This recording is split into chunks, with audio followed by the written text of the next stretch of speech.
The CTE transportation pathway is available at Gallatin and White House high schools. Automotive maintenance and light repair are offered. An OSHA 10 industry certification may be earned. Our program, we've been here, I've been an instructor here since 1998. We are a full service program.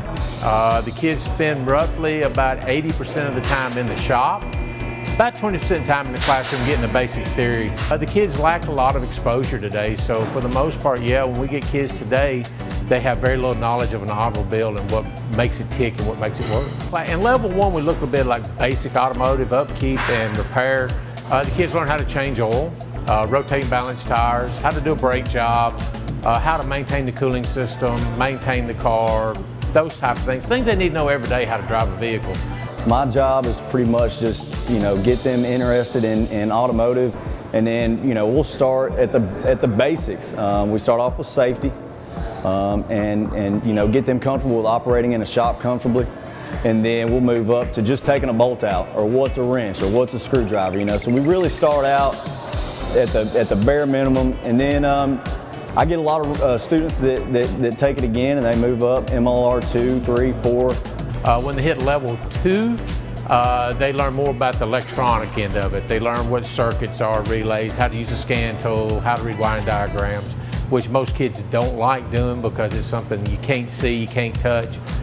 So it takes a lot of understanding from them on that part of it. And we go from just learning how to take out a drain plug and change oil to doing engine swaps, doing some major, restorations and stuff like that. So we go pretty advanced in the higher classes, taking out transmissions.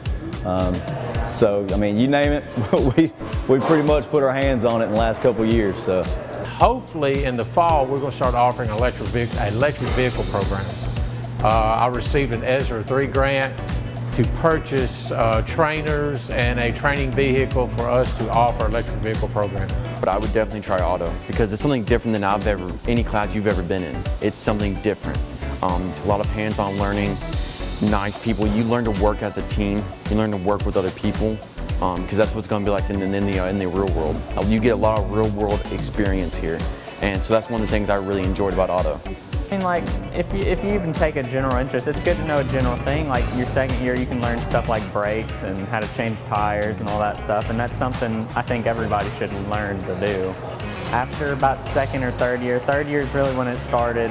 I started having to do more projects, and then then when you get to be like senior, you start doing things like that, changing a whole engine out, which can be a task, but you get it done. I'm going into the alignment industry. I'm not going to be a mechanic, but Mr. Lyles and Mr. Gray, they teach you a lot about what it's like if you're in a real job, in the workforce itself. So even if you're not going into the automotive field as your career, I think this class really teaches you what it's like, what the workforce will be like. The teamwork, getting to work with everybody, all of us working together, trying to get the same goal accomplished. There are people in the office that get laid off every day because they're not considered essential, but people have to get to work. The only way they can do that is if they have a vehicle that's running, and it's not if it's going to break down, it's just a matter of time, it's when. Beginning or journeyman apprentice technicians will make anywhere from the $20,000 to $30,000 range that first year. As their education improves, of course, that salary goes up. I have some guys making $80,000, $90,000, $100,000 right now that's been in it for a while. For more information, please visit the Career and Technical Education page at sumnerschools.org.